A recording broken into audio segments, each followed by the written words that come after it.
Hello friends, welcome back to my channel sweet and spice. நார்மலாக நம்ம வீட்டில் tiffin சொன்னாலே தோசை தான் நம்ம வாயில ஃபர்ஸ்ட் வரும். அப்படிப்பட்ட தோசையை கொஞ்சம் டிஃப்ரெண்ட்டாக செஞ்சு சாப்பிட்டா எப்படி இருக்கும்? வாங்க, நம்ம எல்லாருக்கும் பிடிச்ச மாதிரி, முக்கியமாக குட்டீஸுங்களுக்கு பிடிச்ச மாதிரி, அதுவும் ஹோட்டல் ஸ்டைலில் நம்ம ஒரு பன்னீர் சீஸ் தோசை எப்படி செய்யறதுன்றதை நம்ம பார்ப்போம். நான் இந்த ரெசிபி செய்யறதுக்கு தேவையான எல்லா பொருளையும் எடுத்து வச்சிருக்கிறேன். 2 பெரிய வெங்காயத்தை நான் குட்டி குட்டியா கட் பண்ணி எடுத்து வச்சிருக்கேன். அதோட ஒரு பச்சை மிளகாயும் கட் பண்ணியிருக்கிறேன். மீடியம் சைஸ் தக்காளி ஒரு 2 எடுத்து அதையும் குட்டி குட்டியா கட் பண்ணியிருக்கேன். இது ரெண்டையுமே நான் சாப்பர்ல போட்டு எடுத்தனால நல்லா குட்டி குட்டி ஆயிடுச்சு. பன்னீரை இந்த மாதிரி துருவி எடுத்து வச்சிருக்கிறேன். எனக்கு வேண்டிய அளவுக்கு பன்னீர் எடுத்து அதை துருவி எடுத்து வச்சிருக்கிறேன். பட்டரு தேவைக்கு ஏற்ற மாதிரி நான் எடுத்து வச்சிருக்கிறேன். பூண்டு ஒரு 6-7 பல் பூண்டை நான் குட்டி குட்டியா கட் பண்ணி எடுத்து வச்சிருக்கிறேன். இது மொசரல்லா சீஸ் நான் எடுத்து வச்சிருக்கிறேன். அப்புறமா நம்ம காரத்துக்கு மிளகாத்தூள், அது உங்களுடைய காரத்துக்கு தகுந்த மாதிரி நீங்க எடுத்துக்கோங்க. மல்லித்தூள், சீரகத்தூள், மஞ்சத்தூள், இது எல்லாத்தையுமே கொஞ்சம் கொஞ்சம் எடுத்து வச்சிருக்கிறேன். இதெல்லாம் ஒரு அரை ஸ்பூன் போல தான் எடுத்து வச்சிருக்கிறேன். உப்பு தேவையான அளவு, அப்புறம் கரம் மசாலாவும் எடுத்து வச்சிருக்கேன். இப்போ நம்ம அடுப்பத்தை வச்சு நம்ம ஒரு பேனை வச்சுக்குவோம்.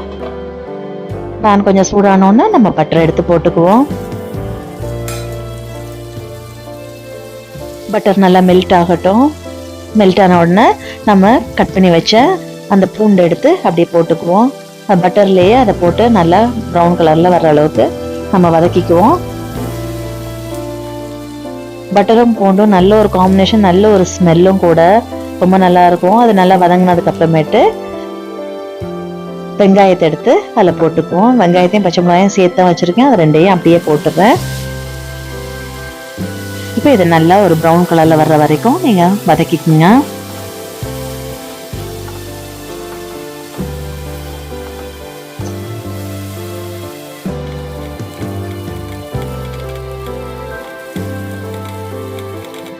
இதளவு வதங்கினது போதும். இதோட நம்ம தக்காளியும் எடுத்து போட்டுக்குவோம்.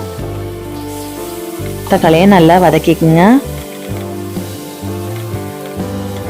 இந்த வெங்காயமும் தக்காளியும் சீக்கிரமா வதங்குறதுக்கு நம்ம டக்குன்னு கொஞ்சம் உப்பு போட்டுக்குவோம்.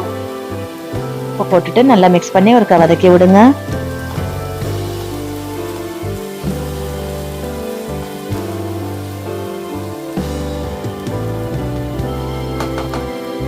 இப்போ நம்ம இதில் நம்ம எடுத்து வச்ச மிளகாத்தூள், மஞ்சத்தூள், மல்லித்தூள், சீரகத்தூள், இது எல்லாத்தையும் போட்டு மிக்ஸ் பண்ணிக்குவோம். இதோட கரம் மசாலா ஒரு அரை ஸ்பூன் போல போட்டுக்கிறேன்.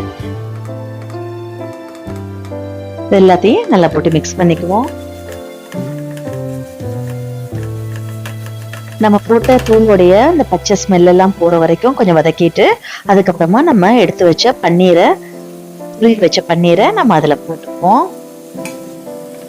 சின்ன சின்னதாக கட் பண்ணி கூட நீங்கள் போடலாம். ஆனால் சின்ன சின்னதாக கட் பண்ணுறதை விட இப்படி நீங்கள் துருவி போட்டு செஞ்சீங்கன்னா நீங்கள் தோசையில் போட்டு ஸ்ப்ரெட் பண்ணும்போது எல்லா இடத்துலையும் ஈவனாக படும்.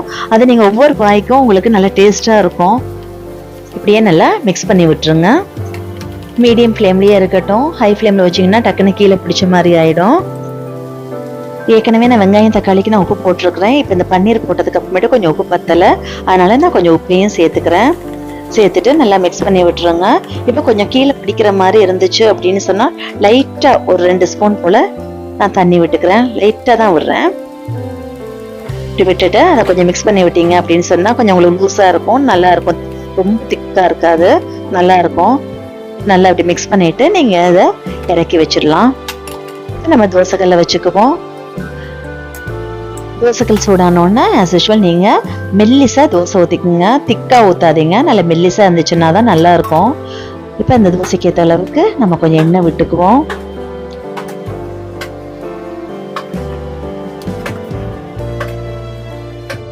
இப்போ ஒரு சைட் நல்லா வேகட்டும். இப்போ தோசை கரண்டியை வச்சு நீங்கள் அந்த மாவை கொஞ்சம் இப்படி நல்லா ஈவனாக்கி விடுங்க. மேலே தூக்கிட்டு நிற்கிறதெல்லாம் நல்லா சப்பையாக்கி விடுங்க. நம்ம கொஞ்சம் பன்னீர் எடுத்து நடுவில் வச்சு அதை அப்படியே ஃபுல்லாக ஸ்ப்ரெட் பண்ணி விட்டுருவோம். உங்களுக்கு வேண்டிய அளவுக்கு நீங்கள் பன்னீர் எடுத்து வச்சுக்கோங்க.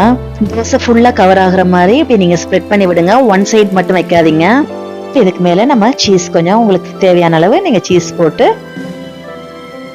அப்படியே கவர் பண்ணி விட்டுருங்க. அந்த சீஸ் அந்த ஹீட்டுக்கு அப்படியே உருகி போயிடும்.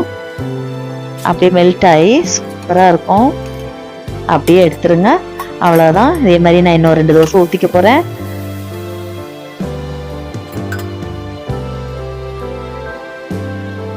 குழந்தைங்களுக்கு கொடுக்கும்போது நீங்க நெய் கூட விட்டுக்கலாம், அது உங்களுடைய விருப்பம் தான். ஆனா கண்டிப்பா இதை மறக்காம ஒரு தடவை செஞ்சு சாப்பிட்டு பாருங்க. உங்க குழந்தைங்களுக்கு செஞ்சு கொடுங்க. அவங்க எப்படி சாப்பிடுறாங்கன்னு மட்டும் சொல்லுங்க. சூப்பரா சாப்பிடுவாங்க, அடம் பிடிக்க மாட்டாங்க. இதுல நமக்கு பெரிய வேலையும் கிடையாது. எக்ஸ்ட்ராவா நம்ம சட்னி எதுவும் அரைக்கணும்னு அவசியமும் கிடையாது. இதுக்கு சைட் டிஷ்ஷே தேவையும் இல்லை. நம்ம இதுவே போதும். ஸ்டஃபிங் சூப்பரா இருக்கும். ஈஸியா நமக்கு ஒரு நைட்ல ஒரு டின்னர் செஞ்சு சாப்பிட்றோன்னா இப்படி செஞ்சு சாப்பிட்டுக்கலாம். ட்ரை பண்ணி பாருங்க. இது ஒரு தோசை சாப்பிட்டாலே நமக்கு வயிறு ஃபுல்லாயிடும். நம்மளுடைய தோசை பாருங்க என்ன சூப்பரா ரெடி ஆயிடுச்சுன்னு. 2வது தோசையும் ரெடி பண்ணிட்டேன். போதும், அது பாருங்க என்ன சூப்பரா இருக்கு தோசை. அப்படி இழுத்தா நமக்கு அப்படியே உள்ளுக்குள்ள இருந்து சீஸ் அந்த உருகி அப்படிதான் வரும். உண்மையா டேஸ்ட் வேற லெவல்ல இருக்கு. ரொம்ப அல்டிமேட்டா இருக்குது. மேல மொறு மொறுன்னு உள்ளுக்குள்ள நல்ல காரசாரமா இல்ல சீசி டைப்ல ஒரு ஸ்டஃபிங்கோட ரொம்ப சூப்பரா இருக்குது. கண்டிப்பா மிஸ் பண்ணாம இதை செஞ்சு உங்க பிள்ளைங்களுக்கு கொடுங்க. உங்களுக்கு இந்த வீடியோ பிடிச்சிருந்துச்சுன்னா உங்க ஃப்ரெண்ட்ஸ் அண்ட் ஃபேமிலிஸோட ஷேர் பண்ணிக்கோங்க. அண்ட் மறக்காம என்னுடைய அடுத்த வீடியோஸ் பார்க்கறதுக்கு என்ன சப்ஸ்கிரைபும் பண்ணிக்கோங்க. தேங்க்ஸ் ஃபார் வாட்சிங் ஸ்வீட் அண்ட் ஸ்பைஸ்.